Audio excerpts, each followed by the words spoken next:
ఓం సదాశివసమారంభాం వ్యాసశంకరమధ్యమాం అస్మదాచార్యపర్యంతాం వందే గురుపరంపరాం.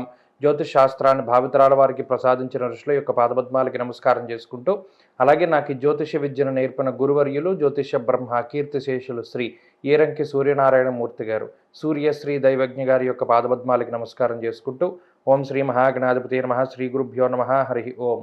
వీక్షకులందరికీ నమస్కారం.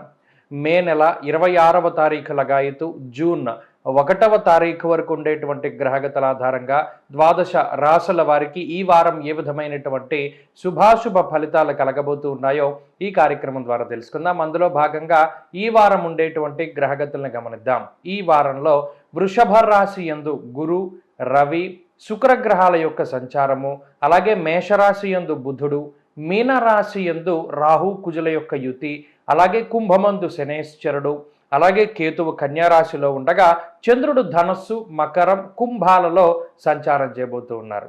ఇటువంటి పరిస్థితుల్లో ద్వాదశ రాశుల వారికి ఏ విధమైనటువంటి ఫలితాలు కలగబోతున్నా తెలుసుకుందాం. అందులో భాగంగా మొదటిది మేషరాశి.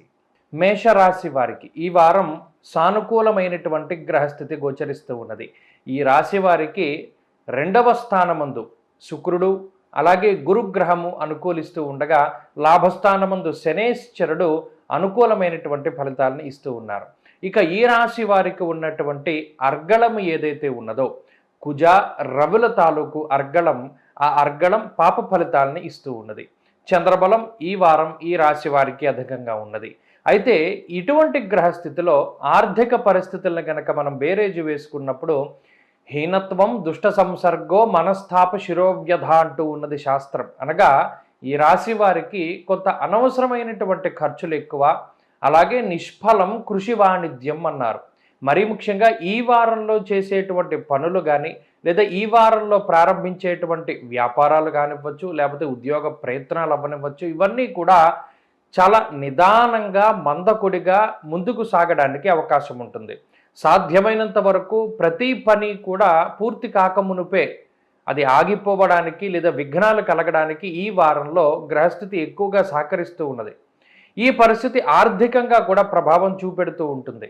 అనగా ఉద్యోగ వ్యాపారాలలో ఏదైనా చిన్నపాటి మార్పులు చేసేటువంటి ప్రయత్నాలు ఏవైతే ఉన్నాయో, ఈ మార్పు చేస్తే మనకు డబ్బు వస్తుంది అని మీరు చేసేటువంటి ప్రయత్నాలు ఇవన్నీ కూడా వాయిదా పడుతూ ఉండడము, అవి సరిగా ముందుకు సాగపోవడం లాంటివి కనబడుతూ ఉన్నాయి. అయితే ఆర్థిక లోటు అనేటువంటిది ఈ వారం కూడా మేషరాశి వారికి లేదు. ఆర్థిక పరిస్థితులు చాలా సానుకూలంగా ఉన్నాయి. ఖర్చుకు తగ్గ ఆదాయ వనరులు కనబడుతూ ఉన్నాయి. ఆరోగ్యపరమైనటువంటి అంశాలను పరిశీలన చేస్తే పాపార్గళం ఏర్పడింది అని చెప్పుకున్నాం. 2, 12 స్థానాల యందు పాపగ్రహాల యొక్క స్థితి. ఈ స్థితి ఏమవుతుంది? మానసికమైనటువంటి సంఘర్షణలకి కారణమవుతుంది. కుటుంబ పరంగా కానీ, స్నేహితులు, బంధువులు లేదా ఇతరత్ర వ్యక్తుల ద్వారా కొంత మానసిక సంఘర్షణ, ఆ మానసిక పరిస్థితులే ఆరోగ్యం మీద ప్రభావాన్ని చూపెడుతూ ఉంటాయి. అలాగే వేడి, ఎండ, పదునైనటువంటి వస్తువులు, విద్యుత్తు, అగ్ని వల్ల ఈ వారం కొంత జాగ్రత్తగా ఉండాలి. అలాగే కుటుంబ పరిస్థితులు సాధారణంగానే గోచరిస్తూ ఉన్నాయి. ఇక వృత్తి, ఉద్యోగము, వ్యాపారానికి సంబంధించినటువంటి అంశాలు కూడా ఈ వారం కొంత మిశ్రమంగా గోచరిస్తూ ఉన్నాయి. వాటిలో కొంత ఒడిదుడుకులు కానీ, లేదా ఉద్యోగ వ్యాపారాల్లో చిన్నపాటి ఇబ్బందులు కూడా గోచరిస్తూ ఉన్నాయి.